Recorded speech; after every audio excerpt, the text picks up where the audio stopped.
Hello everyone, good evening. कैसे हैं आप? आई होप आप ठीक होंगे। आज हमारी क्लास नंबर 9th स्टार्ट करने जा रही हूँ। इससे पहले आप सभी मेरे चैनल को सब्सक्राइब करें, लाइक, कमेंट और शेयर करें। चलिए अब हम आज की क्लास की ओर आगे बढ़ते हैं। अभी तक हमने 8 क्लास कंप्लीट की है, जिसमें हमने रसायन विज्ञान के बेसिक टॉपिक्स को देखा है।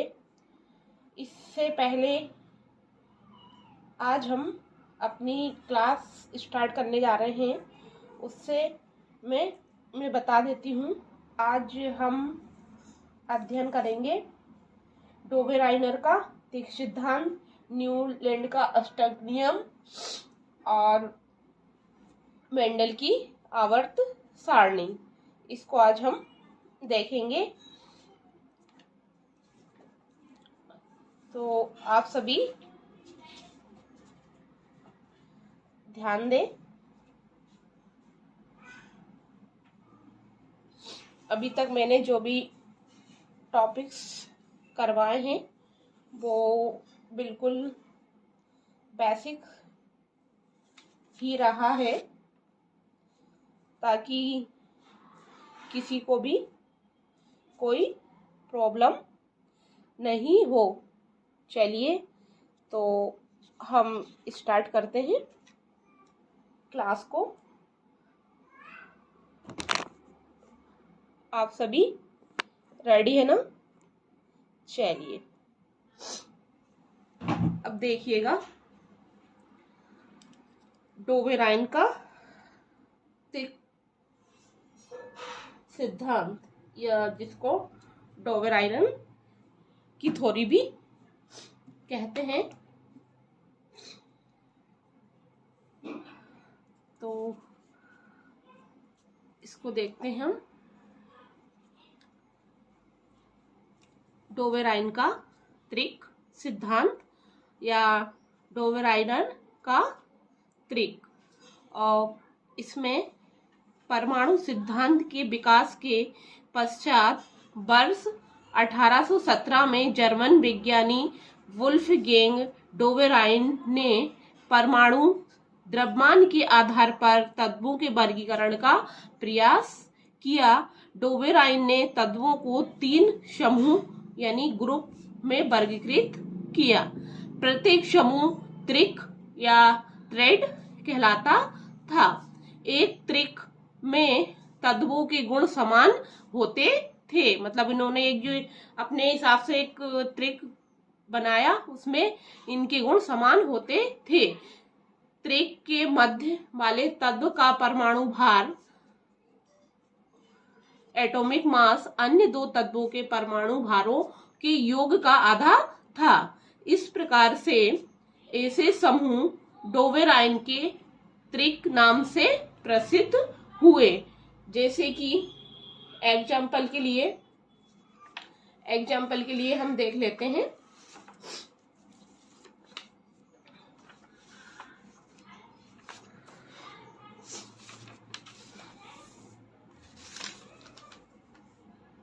एक एग्जाम्पल से हम समझ लेते हैं। तो थोड़ा सा पैच को इस प्रकार से सेट करना पड़ेगा। क्लियर?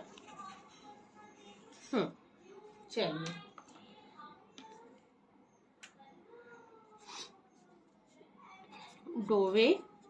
डोबेराइनर का त्रिक। तो इन्होंने क्या करा, जो तत्व थे, एलिमेंट्स, इनको 3 के समूह में बांटा। तो इस प्रकार से समझ लेते हैं। Example ABCDEF।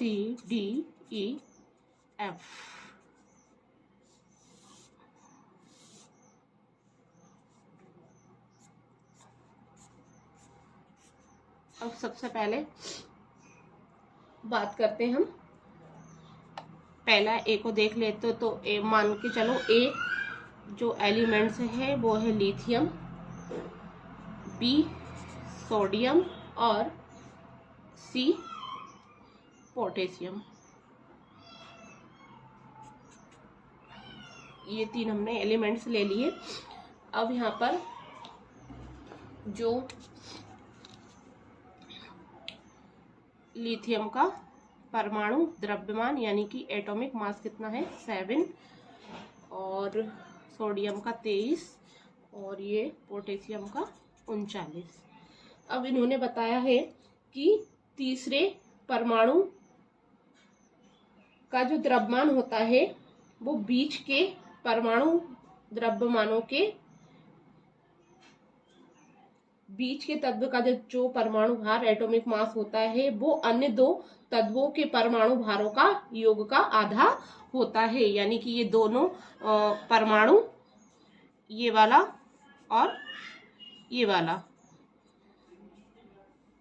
ये दिख रहा है, ये और लिथियम और पोटेशियम, बीच में सोडियम है, तो ये दोनों का जो परमाणु द्रव्यमान का योग होता है वो बीच का यानी कि सोडियम के परमाणु द्रव्यमान का आधा होता है। इसलिए इसे डोबेराइन का त्रिक सिद्धांत या त्रिक कहा जाता है। तो ये किस प्रकार से आधा होता है, अब यहाँ पर दिया है लिथियम प्लस लास्ट वाले का है 39 अपॉन 2, ये हो गया 46/2 यानी कि 23। तो ये लिथियम और सोडियम के दोनों के योग का, ये सोडियम का लिथियम और पोटेशियम जो है सोडियम के हाफ यानी कि आधा है। इसी प्रकार से तीन और एलिमेंट्स हैं।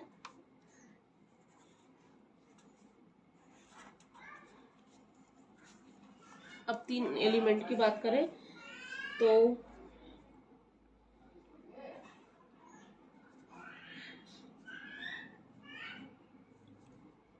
कैल्शियम, ब्रोमाइड और आयोडीन। अब कैल्शियम का जो परमाणु भार है वो 35.5, इसका 80 और अपना ये इसका है आयोडीन का 127। अब इसमें भी वही कि पहले और तीसरे का जो योग होता है उसका आधा क्या होता है, मध्य का यानी बीच वाले का आधा होता है। तो वो सबसे पहले हमको दिया है 30.5 प्लस 127 अपॉन 2। अब इसको अपन ने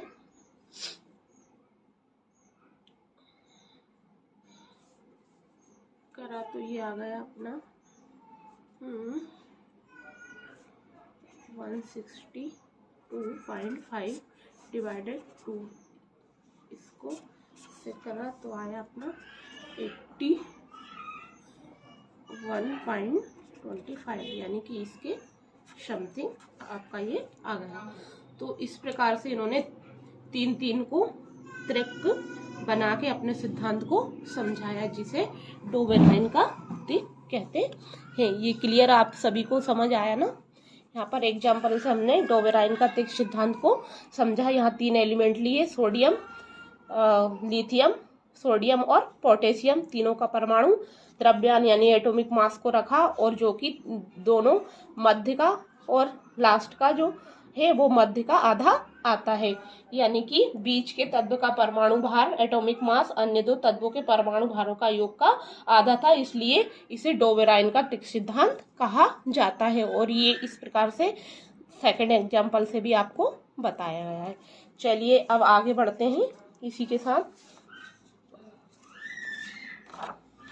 यहाँ तक सभी का क्लियर है। और चलिए अब आगे का देख लेते हैं।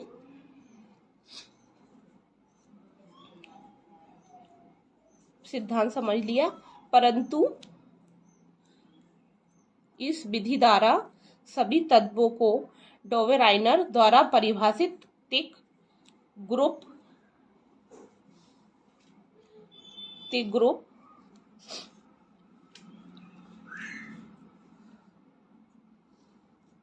समूह में वर्गीकृत नहीं किया जा सका और इसलिए डोवेराइनर के तिक समूह के निष्कर्षों को केवल संयोग माना गया।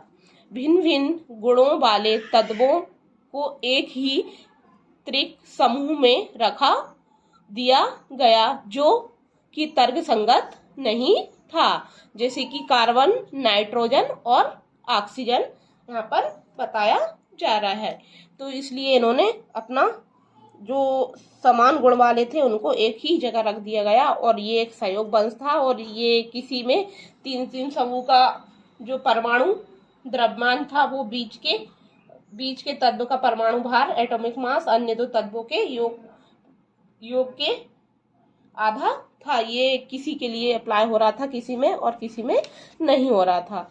तो इस प्रकार से क्या हुआ कि डोवेराइन का तिक सिद्धांत हमने देखा और इसको अपन एक एग्जाम्पल से और समझ लेते हैं जो कि बहुत क्लियर सा एग्जाम्पल दिया गया है। ये है आपका डोवेराइन का तिक सिद्धांत। तो इसमें इन्होंने क्या करा, तीन तीन एलिमेंट्स को रखा। तो सबसे पहले हम बात कर लेते हैं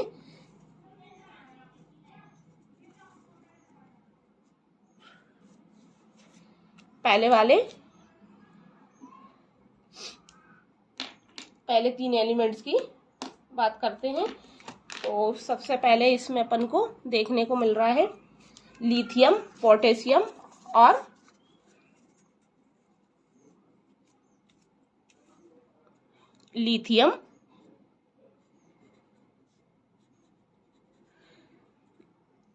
सोडियम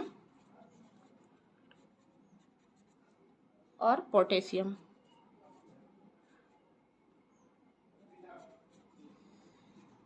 इनका जो है अपना लिथियम का सिंबल Li है, सोडियम का Na है और पोटेशियम का K।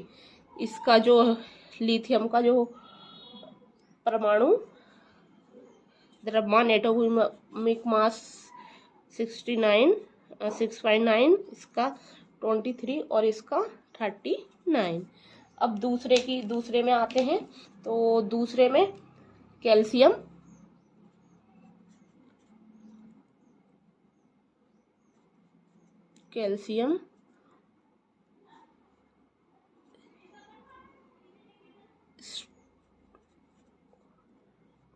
स्ट्रोंशियम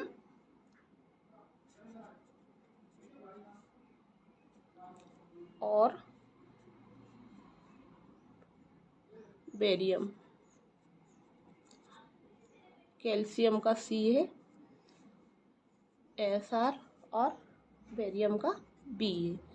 इसका परमाणु द्रव्यमान 40.1, इसका 87.6 और इसका है 137.3।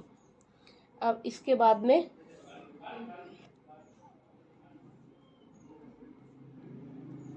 सल्फर,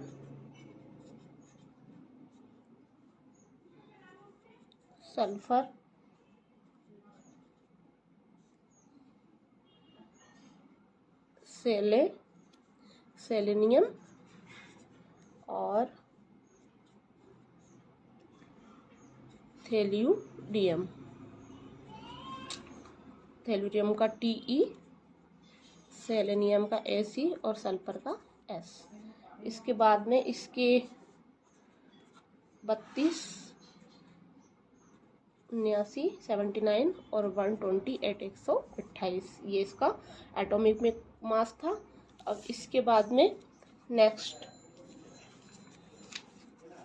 सभी को क्लियर दिख रहा है ना यहाँ तक? नेक्स्ट देखते हैं क्लोरीन,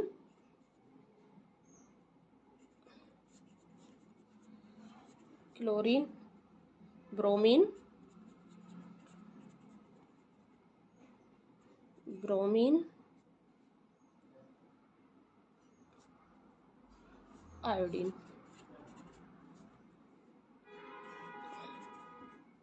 इसका सिंबल है आई, इसका Br और इसका अपना Cl।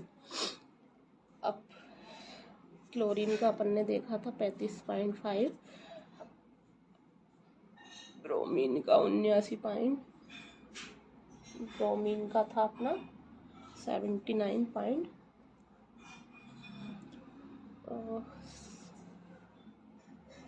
ऊपर नीचे तो नहीं हो गया। क्लोरीन का 35.5, ब्रोमीन का और इसका 126 है ना, 126। इस प्रकार से यहाँ पर हमने ये एलिमेंट्स को देखा। तो जो डोबेराय ने क्लासिफाइड करे थे इस प्रकार से, इन्होंने तीन तीन एलिमेंट्स को लिया, फिर उनके सिंबल को रखा और परमाणु द्रव्यमान को रखा। तो उन्होंने क्या करा कि जो तीसरा, पहला और तीसरा जो था, इनके दोनों को का आधा क्या आ रहा था, ये बीच वाला आ रहा था। तो इस प्रकार से इन्होंने इस सिद्धांत को समझाया था। ठीक है, अब डोबेराइन का सिद्धांत आप सभी ने देखा, ये हमने क्लियर तरीके से इसको समझ लिया। चलिए अब आगे बढ़ते हैं हम। अब हमारी जो क्लास है चल रही है, इसमें नेक्स्ट जो सिद्धांत आया वो आया अपना न्यूलैंड का। अब न्यूलैंड आ गए, न्यूलैंड ने किस प्रकार से बताया देखिए।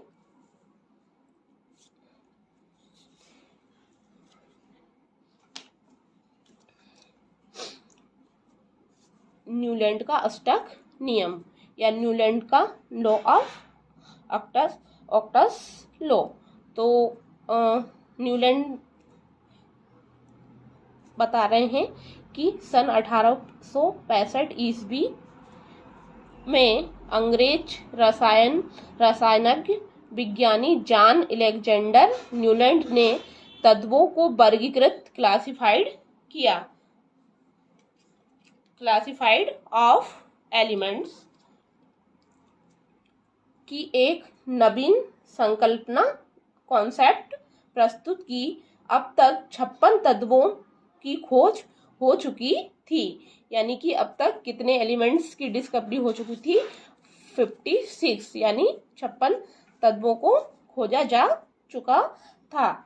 अब यह सिद्धांत भी परमाणु द्रव्यमान यानी कि एटॉमिक मास के बेस पर ही था। न्यूलैंड के अकॉर्डिंग यदि सभी तत्वों को उनके परमाणु द्रव्यमान के आरोही क्रम में व्यवस्थित किया जाए तो प्रत्येक 8वां तत्व पहले स्थान के तत्व से गुणधर्मों यानी कि कैरेक्टरिस्टिक्स वाइज एक कैरेक्टरिस्टिक्स वाइज समान होगा। कैल्शियम तक सही रिजल्ट देता है, यानी इनका जो अष्टक नियम है ये कैल्शियम तक सही रिजल्ट देता है। इसकी तुलना संगीत के अष्टक नियम से की गई। उदाहरण के लिए लिथियम से शुरू करने पर 8वां जो तत्व है सोडियम आता है, जो कि लिथियम के गुणों से समानता रखता है। यानी कि पहले से शुरू करें, पहले जो एलिमेंट है उससे शुरू करें तो जो 8वां आता है वो क्या करता है, पहले से समानता रखता है। इस प्रकार से इन्होंने संगीत के सारे गामा पा नी धा से समझाया है। सा रे गा मा पा धा नी सा। तो hydrogen, lithium, beryllium, boron, carbon, nitrogen और ऑक्सीजन, ये यहाँ से 8 तत्व दिए हैं। फिर इसके बाद से 8वें के बाद फिर आए तो fluorine, sodium, magnesium, aluminium, silicon, potassium और सल्फर। बाद में यह देखा गया कि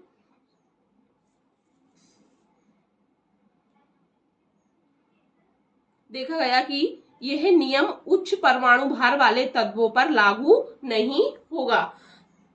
इसलिए इस नियम पर विशेष ध्यान नहीं दिया गया। फिर भी इस नियम से पहली बार पता चला कि जो तत्वों के परमाणु भारों और उनके गुणों में कुछ अपारगता पाई जाती है। इस प्रकार से इन्होंने बताया कि ये जो नियम है ये ज्यादा कोई प्रभावी नहीं है, फिर भी कुछ चीजों को इससे जानने को मिला। तो इसको भी अपन एक एग्जाम्पल से देख लेते हैं।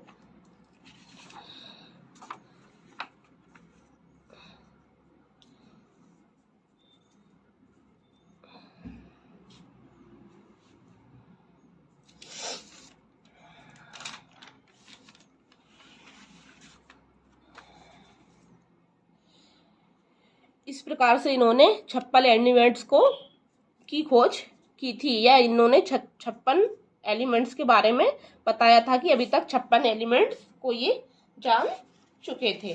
तो सबसे पहले इन्होंने अपना एक टेबल्स दिया जिसे न्यूलैंड का अष्टक नियम कहते हैं। इसमें इन्होंने सबसे पहले क्या करा, टेबल्स में एलिमेंट्स को क्लासिफाइड किया। तो हाइड्रोजन, फ्लोरीन, क्लोरीन और कोबाल्ट और निकिल को इन्होंने एक में ही रखा। फिर ब्रोमीन, लेड और आयोडीन,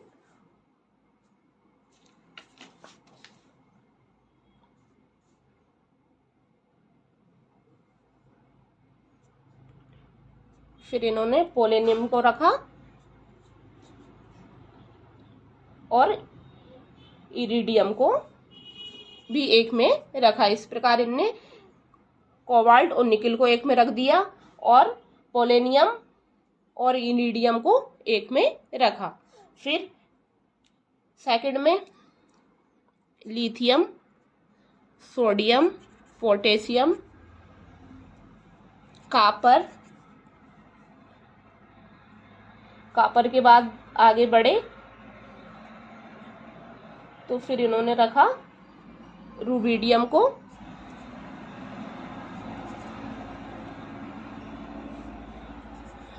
सिल्वर, सीजियम और टीआई थेलेनियम। यहाँ तक इन्होंने इस प्रकार से रखा। फिर तीसरे आवर्त में इन्होंने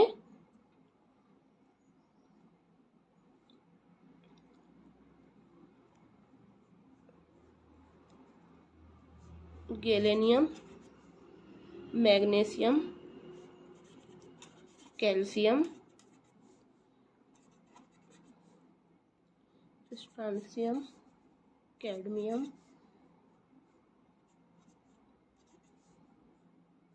इस प्रकार से फिर इन्होंने यहाँ पे क्या करा, फिर से इन्होंने बेरियम और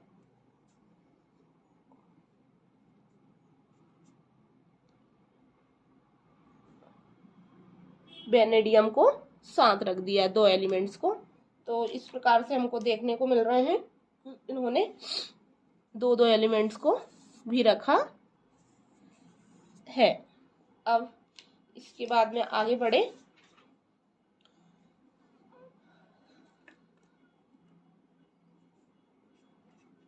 लेड,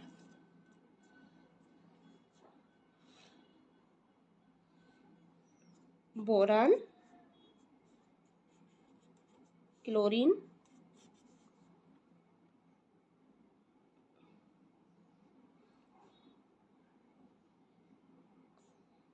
क्लोरीन को शायद उधर रख दिया गया था, सॉरी, इधर एल्यूमिनियम, Al,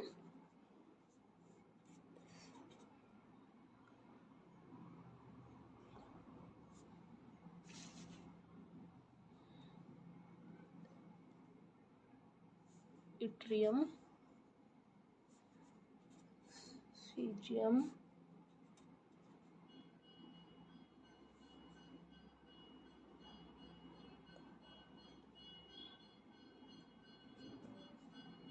फिर इस प्रकार से फिर यहाँ पर इन्होंने 2 को रखा, यूरेनियम,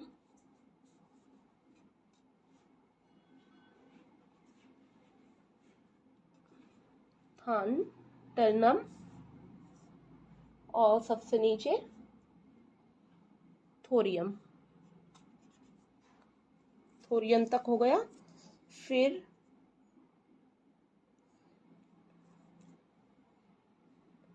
थोरियम के बाद में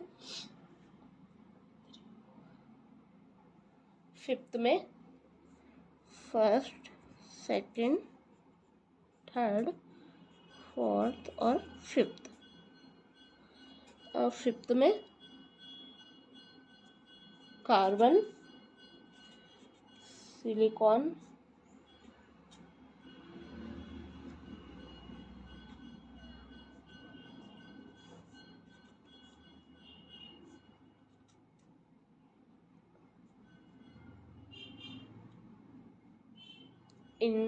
इरिडियम,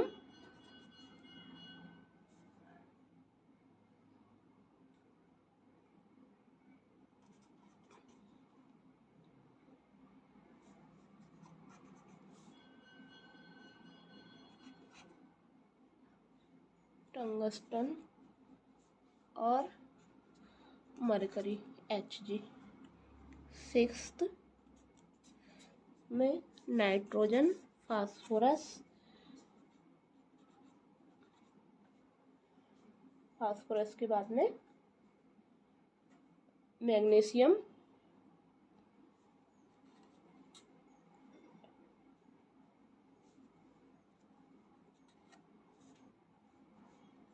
यहाँ पर जिंक और मोलिब्डेनम को फिर से 2 को रखा।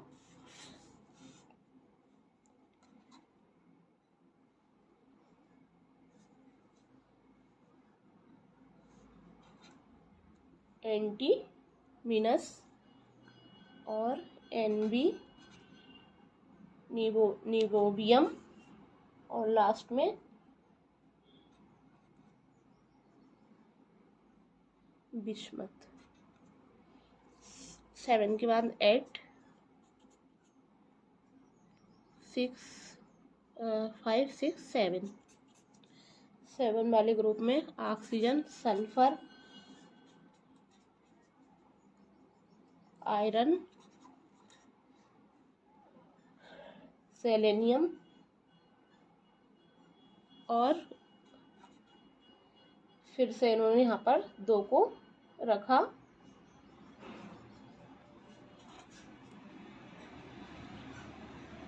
और रोथेनियम।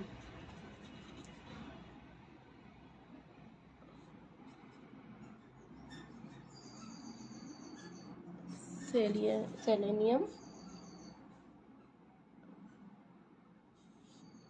फिर से 2 को रखा इधर,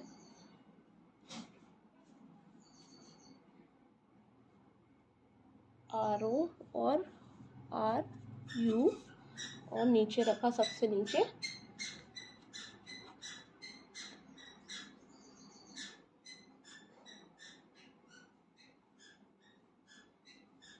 थोरियम। इस प्रकार से इन्होंने ये अपना अष्टक सिद्धांत दिया। तो इन्होंने देखा कि किन किन के गुण समान होते हैं। एक तो लिथियम, सोडियम और पोटेशियम। नेक्स्ट ये ऑक्सीजन और सल्फर, और इधर से लिथियम पोटेशियम वाला, इधर ये ब्रोमाइड, आयोडीन और लेड, इधर मोलिब्डेनम, स्ट्रोंशियम और नोबिडियम। ये इस प्रकार से इन्होंने न्यूलैंड ने अपना अष्टक सिद्धांत को समझाया।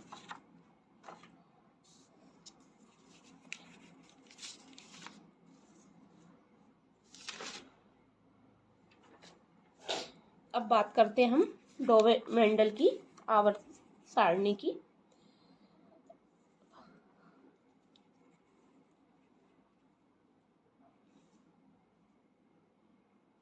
मेंडल का नाम तो सभी ने सुना होगा। इसको मेंडल की आवर्त सारणी के नाम से भी जाना जाता है। अब यहाँ पर मेंडल आ गए, न्यूलैंड और डोबेराइन के बाद। तो मेंडल ने इसे रूसी, मेंडल को इस प्रकार से देख रहे हैं, इसे रूसी वैज्ञानिक दिमित्री मेंडल ने सन 1869 में तत्वों के वर्गीकरण, क्लासिफिकेशन की दिशा में अधिक सार्थक एवं तार्किक प्रयास किए। मेंडल की आवर्त सारणी पीरियोडिक टेबल्स में तत्वों को उनके बढ़ते हुए परमाणु द्रव्यमान के क्रम में व्यवस्थित करने का प्रयास किया गया। यह है भी परमाणु द्रव्यमान एटॉमिक मास पर आधारित थी। आवर्त सारणी को दो भागों में बांटा गया, वर्ग तथा आवर्त यानी कि पीरियड, जिसे अपन पीरियड कहते हैं। इस नियम को अर्थ यानी मीनिंग ये है कि तत्वों को उनके परमाणु भारों के क्रम में रखने पर एक तत्व से दूसरे तत्वों के गुणों में एक क्रमिक परिवर्तन होता है और एक निश्चित अंतराल के बाद लगभग समान गुणों वाले तत्वों की पुनरावृत्ति होती है। जैसे कि अभी न्यूलैंड ने बताया था कि पहला अक्षर जो होता है और आठवां संगीत से समझाया था, तो ये भी कह रहे हैं कि एक अंतराल के बाद में, निश्चित अंतराल के बाद लगभग समान गुणों वाले तत्वों की पुनरावृत्ति होती है। इस नियम के आधार पर मेंडल ने तब तक सभी तत्वों को उनके बढ़ते हुए परमाणु द्रव्यमान के क्रम में एक सारणी टेबल में व्यवस्थित किया। क्लियर है ना? व्यवस्थित किया, जिसे आवर्त सारणी पीरियोडिक टेबल कहते हैं। और इस प्रकार के वर्गीकरण को आवर्ती वर्गीकरण यानी कि पीरियोडिक क्लासिफिकेशन भी कहते हैं। इसके बाद मोसले ने एक्सरे स्पेक्ट्रो की विधि का इस्तेमाल करके आवर्त सारणी को पुनः गठित किया।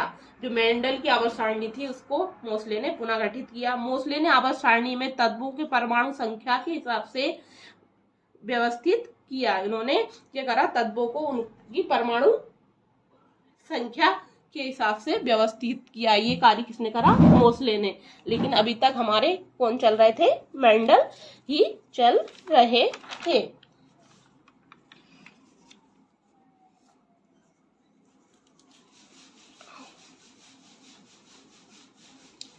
उन्होंने पाया कि तत्वों की पहचान उनके प्रोटॉनों की संख्या से होती है। उन्होंने 4 ऐसे तत्वों की भविष्यवाणी की जो अब तक अज्ञात थे। उन्होंने एक्सरे स्पेक्ट्रोस्कोपी की विधि का इस्तेमाल करके दुर्लभ मृदा तत्वों की शीघ्र पहचान करने में मदद की। जैसे कि एग्जाम्पल के लिए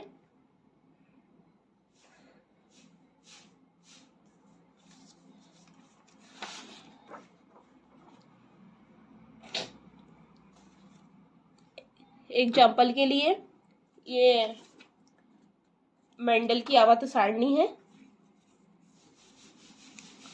इसमें इन्होंने इस प्रकार से अपनी सारणी को बताया था। इसमें इन्होंने क्या करा, कहीं कहीं पर 2 को रखा ये, और कहीं पर इन्होंने खाली स्थान छोड़े, ये रिक्त। और उन्होंने इसकी क्या करी थी, भविष्यवाणी कर दी थी कि ऐसे नए तत्व आएंगे जिनको बाद में रखा जाएगा। तो इस प्रकार से जो मेंडल की आवर्त सारणी थी ये इस प्रकार से आपको दिख रही है। और ये इन्होंने 2-2 को रख दिया था। और जो उत्कृष्ट गैसें होती है इसके बारे में इन्होंने इसके लिए कोई विशेष स्थान नहीं दिया था। तो इस प्रकार से ये आवर्त सारणी को देख रहे हैं।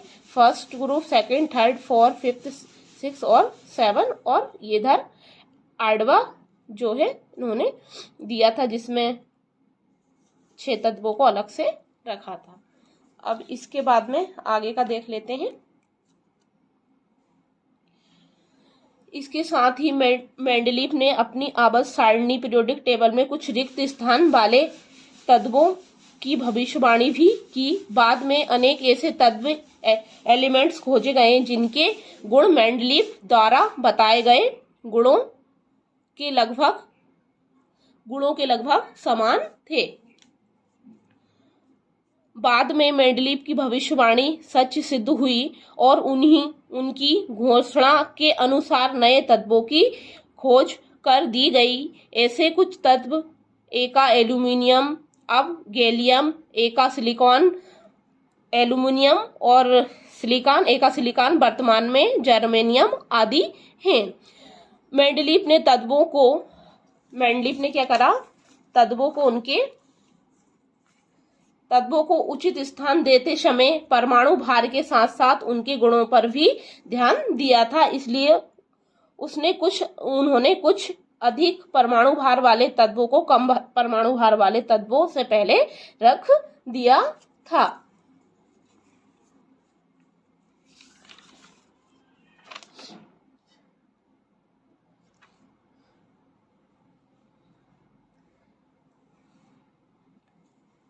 अब मेंडलीव की आवर्त सारणी के संशोधित रूप का विवरण निम्नवत है।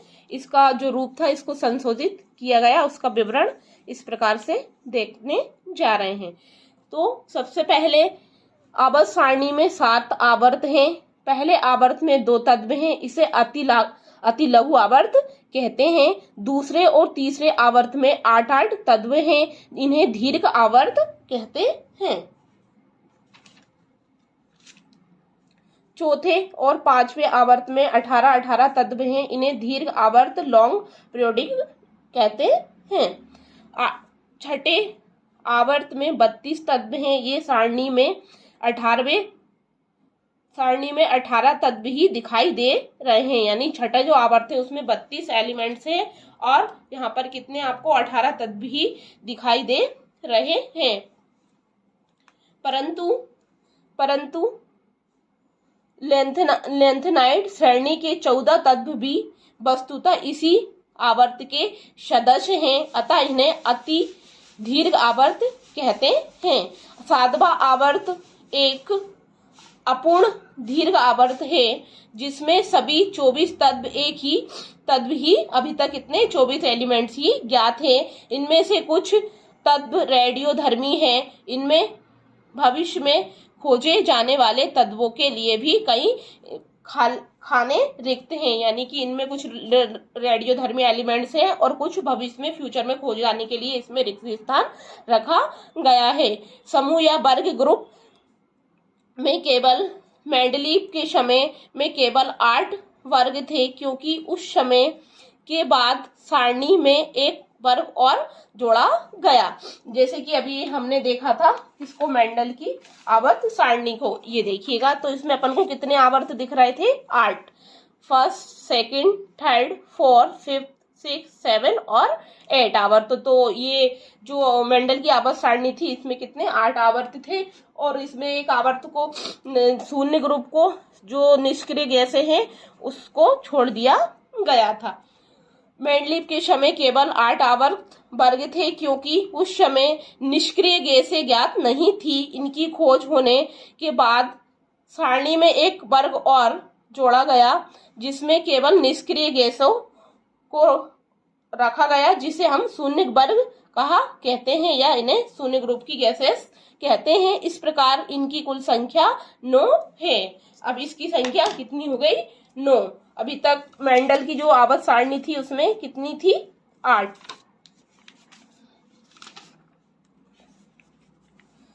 आगे चल के क्या करा, मेंडल की आवर्त सारणी की उपयोगिता को बताया कि मेंडल की जो आवर्त सारणी थी उसकी क्या उपयोगिता थी। तो मेंडल की आवर्त सारणी की उपयोगिता को देखते हैं।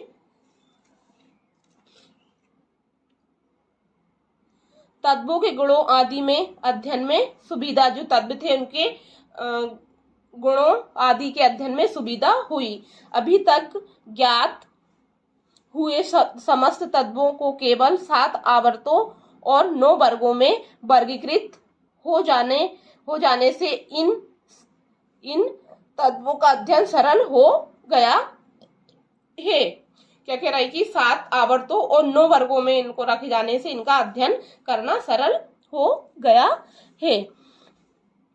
आज भी आधुनिक आवर्त सारणी के 7वें आवर्त में कई स्थान रिक्त पड़े हुए हैं। जो 7वां आवर्त है वो क्या है, खाली है। इनकी खोज में अनुसंधान हो रहे हैं।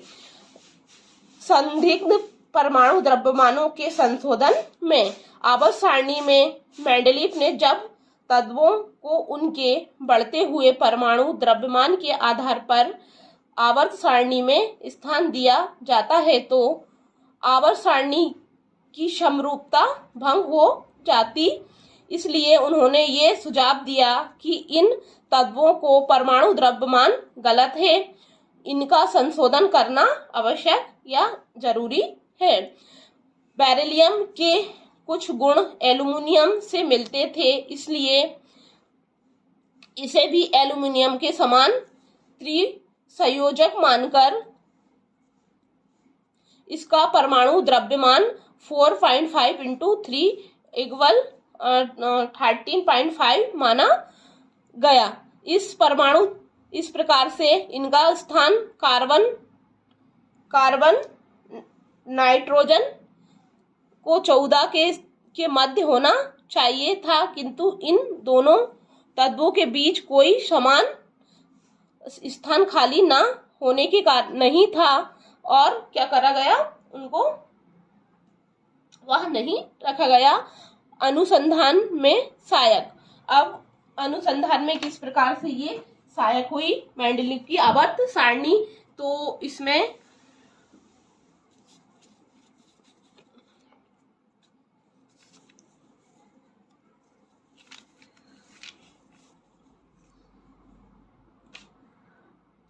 मेंडलीफ की आधुनिक आवर्त सारणी समस्त रसायन शास्त्र का सारांश थी। मतलब इसके पहले और भी वैज्ञानिकों ने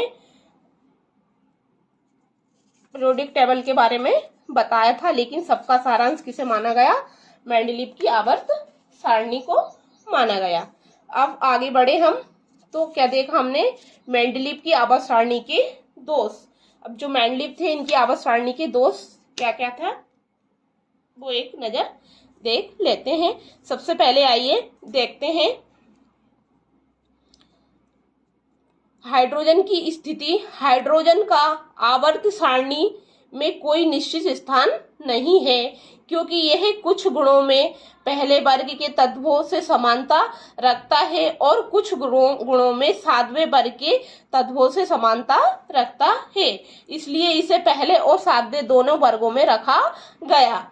इसके बाद में तत्वों की व्यवस्था में विसंगतियां, जो तत्व थे उनकी व्यवस्था में विसंगतियां किस प्रकार से हुई, परमाणु द्रव्यमान का क्रम नहीं, कुछ अधिक परमाणु भार वाले तत्वों को कम परमाणु भार वाले तत्वों से पहले रखा गया। यानी कि कुछ अधिक परमाणु भार वाले तत्व थे उनको कम परमाणु भार वाले तत्व से पहले रख दिया गया। और जैसे कि आर्गन का परमाणु द्रव्यमान 39.948 को पोटेशियम से, जो कि पोटेशियम से पहले रख दिया गया, जबकि पोटेशियम का क्या था, कम था, पोटेशियम से पहले रखा गया। कोबाल्ट का परमाणु द्रव्यमान 58.93 को निकिल के परमाणु द्रव्यमान से पहले रखा गया, जबकि निकिल को पहले आना चाहिए था, क्योंकि निकिल का परमाणु द्रव्यमान कम था और कोबाल्ट का ज्यादा था। तो ये भी इसमें क्या देखी गई है, विसंगतियां या दोष देखे गए हैं। फिर इसके बाद में असमान तत्वों को एक साथ रखना, विभिन्न गुणों वाले तत्वों को एक ही वर्ग में रखा गया है, जैसे कि सिक्का धातुएं, कॉपर, सिल्वर और गोल्ड को क्षार धातुओं लिथियम, सोडियम, पोटेशियम, सीजियम के साथ रख दिया गया।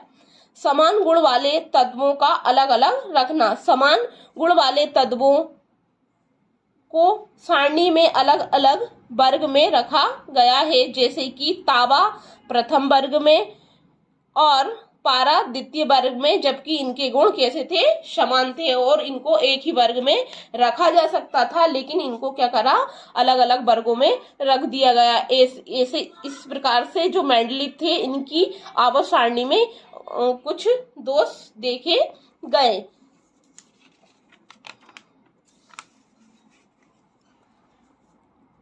फिर तीसरा है समस्थानिकों का स्थान। तो जो समस्थानिक थे इनका स्थान किस प्रकार से था, एक ही तत्व के सभी समस्थानिकों को एक ही वर्ग में माना गया है, जबकि इनके परमाणु भार अलग अलग है। यानी कि परमाणु भार अलग अलग है तो इनको अलग अलग रखा जाना चाहिए था, लेकिन इन्होंने क्या करा, एक ही जगह रख दिया। जैसे क्लोरीन के 2 समस्थानिक है जिनके परमाणु द्रव्यमान क्रमशः 35 व 37 है, एक ही स्थान पर रखे गए। इन्होंने क्या करा था कि जो अपनी इनकी जो आवर्त सारणी थी, इन्होंने कुछ जो तत्व थे उनको इस प्रकार से एक जगह रख दिया था। ये यहाँ पर ये देखिए, ये एक जगह रखा है, ये रखा है, फिर ये रख दिया, यहाँ एक जगह, ये इस प्रकार से इन्होंने एक जगह रख दिया, जबकि इनके जो परमाणु द्रव्यमान था वो कैसा था, अलग अलग था और उसके हिसाब से इनको अलग अलग रखना चाहिए था। लेकिन ये क्या करा, मेंडल ने इनको एक ही जगह रख दिया।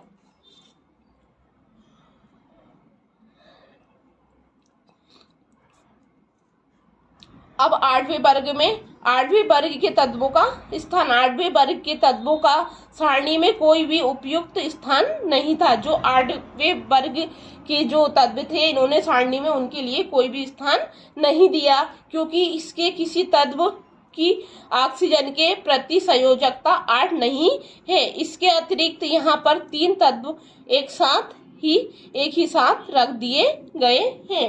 दुर्लभ मृदा तत्वों का स्थान। आवर्त सारणी के 6वें आवर्त में लेंथेनम के बाद के दुर्लभ तत्वों के गुणों में कुछ बहुत समानता होने के कारण एक ही स्थान पर रखा गया है, जबकि उनके परमाणु द्रव्यमान भिन्न भिन्न होते हैं। इसी प्रकार 7वें आवर्त में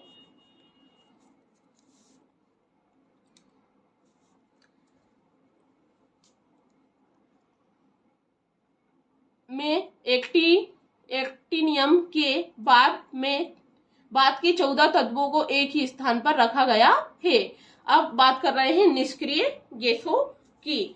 तो निष्क्रिय गैसों के लिए मेंडल ने कोई स्थान नहीं रखा था। निष्क्रिय गैसों का स्थान मेंडलीव ने निष्क्रिय गैसों के लिए कोई स्थान नहीं छोड़ा था, इसलिए इस वर्ग के सदस्यों को शून्य वर्ग में रखा गया, या इनको शून्य वर्ग की गैसेस के नाम से जाना जाता है।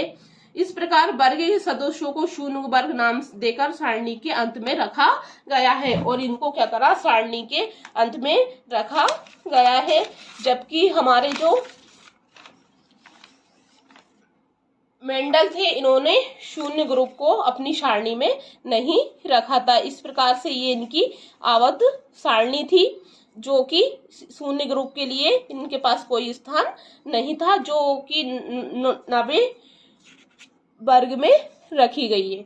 इस प्रकार से हमने आज की क्लास में मेंडलीव की आवर्त सारणी को देखा, डोबेराइनन का त्रिक सिद्धांत देखा और न्यूलैंड का अष्टक नियम देखा। इसलिए आज की क्लास थोड़ी बड़ी हो गई है और आगे की क्लास में हम मोसले की जो आधुनिक आवर्त सारणी है, या जिसको हम कह सकते हैं कि जो हमारे मेंडल है साहब थे, इनकी जो सारणी थी उसका संशोधन करके इनने मॉडल पीरियोडिक टेबल का निर्माण किया, जिसे हमें मोसले की आवर्त सारणी या न्यू पीरियोडिक टेबल कहते हैं। इसका डिटेल अध्ययन हम अगली क्लास में करेंगे। इस प्रकार से आज की क्लास को मैं यहीं समाप्त करती हूँ।